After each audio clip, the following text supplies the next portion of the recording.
जहांगीरपुरी के ward number 11 के double E block में आम आदमी पार्टी के प्रबल दावेदार शौकीन माथुर जी का लोगों ने फूल मालाओं से स्वागत किया। इस मौके पर वरिष्ठ महिला कार्यकर्ता पिंकी चौहान जी मौजूद थीं। शौकीन माथुर जी ने कहा कि मुझे नेता नहीं बनना, मुझे जनता का सेवक बनना है। सेवक बन के सेवा करने का अपना अलग ही मिठास होता है।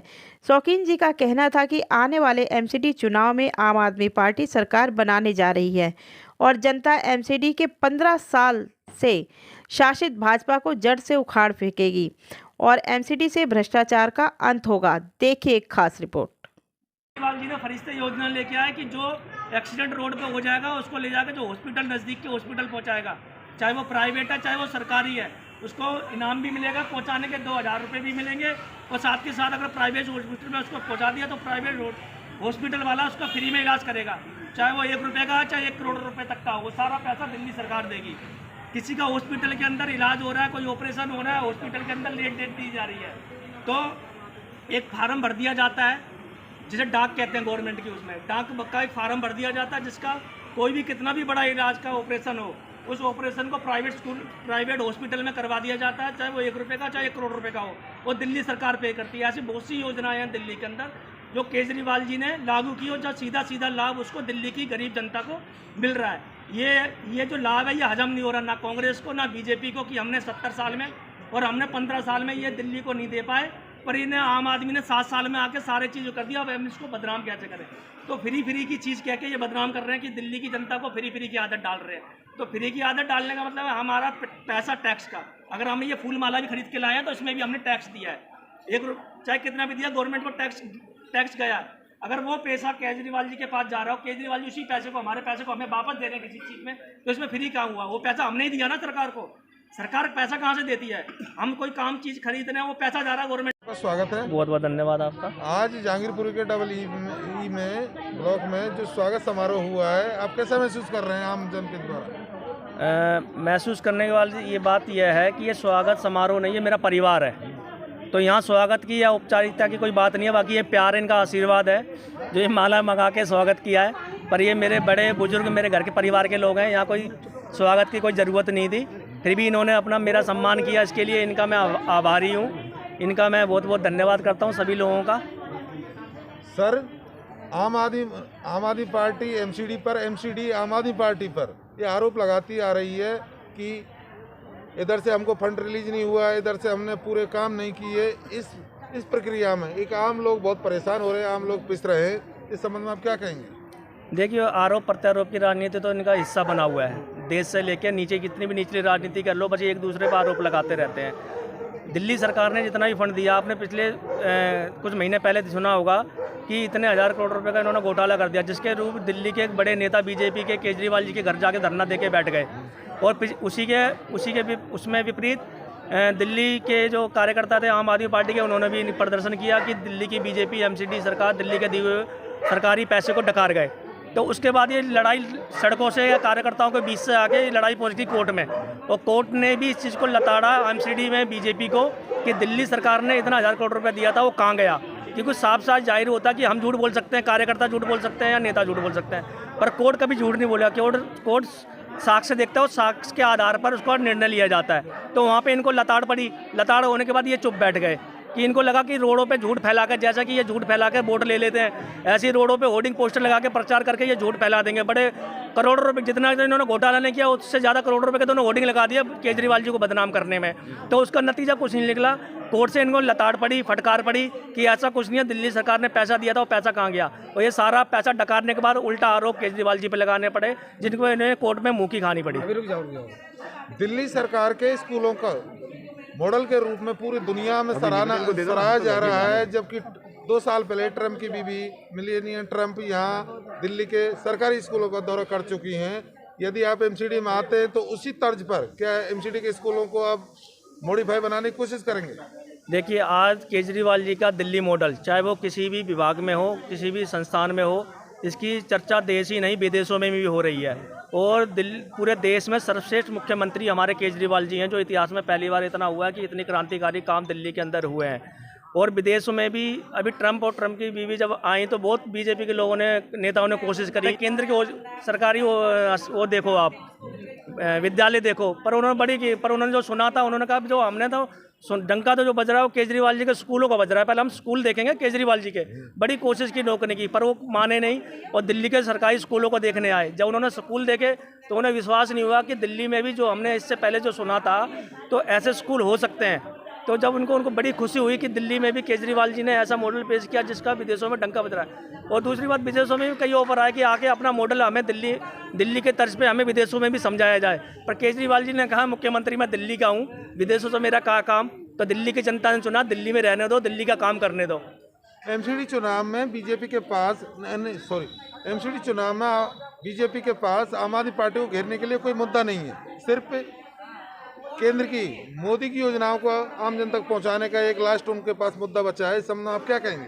देखिए, उनको पता है 15 साल से भ्रष्टाचार, दिल्ली में गंदगी फैला के, प्रॉपर्टियां बेच के, बच्चों के स्कूल बेच के जो घोटाले करने थे उन्होंने 15 साल में खूब कर लिए। अब उनके पास कुछ मुद्दा, उन्हें पता कि हम बिल्कुल जड़ से यहाँ से ख़त्म होने जा रहे हैं राजनीति से एमसीडी की। तो केजरीवाल जी की सरकार एमसीडी में आ रही है। अब वो मोदी जी का चेहरा, मोदी जी देश में हैं, प्रधानमंत्री हैं, हमारे पूरे देश के प्रधानमंत्री हैं, चाहे वो किसी भी पार्टी के लोग हैं, सबके प्रधानमंत्री हैं, हमारे आदरणीय सम्माननीय हैं, हम उनका मान सम्मान करते हैं, देश के प्रधानमंत्री हैं। पर उनका चेहरा लेके आप हर चुनाव में आ जाते हैं और अपनी जो खूबियां और कमियां उनको बताते नहीं हैं, तो वो कब तक उनका चेहरा चलाओगे आप अपनी खूबियों पे आओ कि हमने ये काम किया। आपने तो भ्रष्टाचार किया 15 साल, पर दिल्ली की जनता को बेवकूफ़ थोड़ा ना बना सकते हो आप। शौकीन माथुर जी, मेरा लास्ट सवाल है कि आप चुनाव जीतकर एक नेता बनेंगे कि एक सेवक बनेंगे? देखिए, मैंने कहा, पिछली बार भी मैंने कहा कि 2003 से राजनीति कर रहा हूँ। अगर आप 2003 से लेके अब तक मेरा इतना समय हो गया राजनीति में, एक शख्स भी अगर मुझे 2003 के बाद का ला देंगे कि शौकीन जब से राजनीति में आया है तब में और अब में शौकीन में कोई फ़र्क है, इतना बड़ा क्षेत्र है, अगर एक आदमी भी ला के खड़ा कर देंगे कि हाँ शौकीन में फ़र्क आया है, तो मैं राजनीति छोड़ दूंगा। इसका मतलब सेवक बनेंगे? बिल्कुल सेवक बनेंगे। ये राजनीति करना मेरा वो नहीं है। मेरा मकसद है कि इन परिवार, जो मेरे घर के परिवार लोग हैं, मैं भी क्यों नहीं है, जब लोग करोड़पति लोग, क्या राजनीति करना उन्हीं का अधिकार है जिनको जो राजनीति करते थे, या उन्हीं के बच्चे राजनीति करेंगे? क्या गरीब का बच्चा राजनीति नहीं कर सकता? तो मेरे भाई बहन यहाँ पे खड़े हैं, मेरे युवा साथी, ये सिर्फ उनके नारे लगाने के लिए, झंडे उठाने के लिए है। हमारा गरीब का बच्चा नेता नहीं बन सकता। तो इनको सिखा रहा हूँ कि लोग कहते हैं बड़े बड़े नेता राजनीति दूर रहो, राजनीति बड़ी गंदी चीज़ है। मैं कह रहा हूँ राजनीति करो। जो लोग तुम बीए पास करके, बीएड करके, ग्रेजुएशन करके खाली घूम रहे हो, वो 5वीं फेल 10वीं फेल जाके पार्लियामेंट में और विधानसभा में बैठ के तुम्हारे लिए कानून बना रहे हैं कि इनको नौकरी नहीं देनी चाहिए। तुम्हें उस पार्लियामेंट में, उस विधानसभा में बैठ के कानून बनाना है कि 5वीं फेल और 10वीं फेल को टिकट ही नहीं देनी, चुनाव भी नहीं लड़ाना, विधानसभा में नहीं भेजना। पर हमारी ये नाकामी है कि हम उनकी नीतियों को समझ नहीं पा रहे, बरगला के वो हमारा वोट ले लेते हैं। तो ये अपने समाज को, अपने युवाओं को समझाने आया हूँ कि नेता बनो। नेता से राजनीति वो चीज़ है, अगर सत्ता हासिल कर लोगे तो अपने सारे सुख दर्द, चाहे वो आर्थिक, सामाजिक, मानसिक। जी, एक्ट न्यूज में आपका स्वागत है। अब नारी शक्ति के रूप में विशेषकर जहांगीरपुरी वार्ड नंबर 11 से एक महिला शक्ति के रूप में एक बहुत सशक्त हो, ताकतवर हो, एक संगठन में आपकी बहुत अच्छी मजबूत पकड़ है।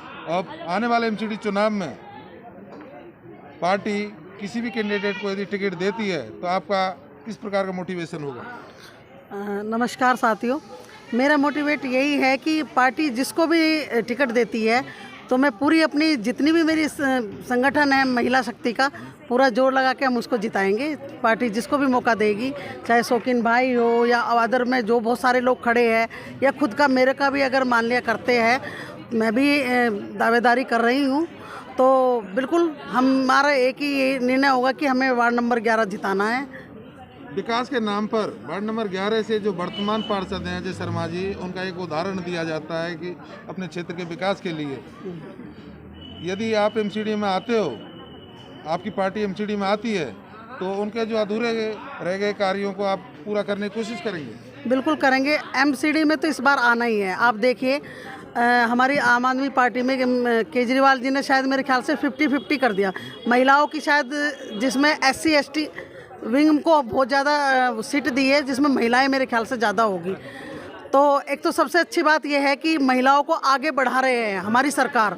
आज से पहले भी इतनी पार्टियां आई है, गई है, कभी महिलाओं को दर्जा नहीं दिया। तो महिलाओं का सम्मान तो अरविंद जी ने किया है, और क्षेत्र में अब आपको पता है कि दिल्ली में 50% महिलाओं के लिए SC सीट कर दी है, तो हमारे SC भाई और SC बहनें भी आगे बढ़ेगी और जो अधूरे काम हमारे रह रहे हैं हम उसे पूरे करने की कोशिश करेंगे, क्योंकि MCD में हमारी सरकार आ रही है। आम आदमी पार्टी की स्थापना से पहले शौकीन माथुर जी का जो अपना राजनीतिक सफर है बहुत पुराना है, लंबा है। यदि पार्टी इनको टिकट देती है तो क्षेत्र के लोग, विशेषकर आपसे मेरा निवेदन है कि आप इनको जिताने की भरसक कोशिश करेंगे। बिल्कुल करेंगे। अगर पार्टी ने ये निर्णय किया है तो हमारा मोटिव एक है कि यहाँ से आम आदमी पार्टी ही जीतेगी, चाहे कैंडिडेट कोई भी हो। कोशिश यही होगी हमारी कि हम उसको जिताएंगे। Thank you. बुराड़ी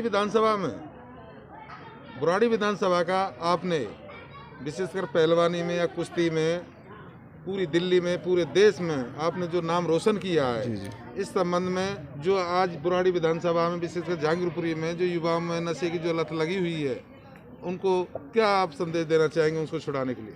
संदेश सबसे पहले तो मैं यही देना चाहूँगा कि ये जो आम आदमी पार्टी से जो भी चुनाव लड़ रहे हैं, ये हमारे शौकीन माथुर जी चाचा हैं या हमारी आंटी जी हैं। सबसे पहले तो ये जिसने मुझे सपोर्ट किया वो आम आदमी पार्टी से अजय शर्मा जी है, उनका मैं फिर से दोबारा से थैंक यू करना चाहूँगा। जिस टाइम कोई नहीं खड़ा था तो वो खड़े थे, और उनके साथ मुझे नहीं पता था कि आने वाले इलेक्शन में हमारे शौकीन माथुर जी चाचा जी खड़े होंगे, ये मेरे साथ खड़े थे। तो इन्होंने मेरी बहुत हेल्प की, किस लिए कि मेरे को युवाओं को नशे से दूर करना था, और उसी मुहिम के अंदर इन्होंने मेरी हेल्प की, तो आज मैं इसीलिए इनके साथ खड़ा हुआ हूँ। लोकतंत्र में युवाओं की बहुत बड़ी भूमिका होती है। यदि युवाओं को आप आम आदमी पार्टी की तरफ मोटिवेट करेंगे तो इस संबंध में आप क्या कहेंगे? आम आदमी पार्टी की तरफ युवाओं को इसलिए मोटिवेट करना चाहूँगा ना, क्योंकि आम आदमी युवाओं के साथ खड़ी है।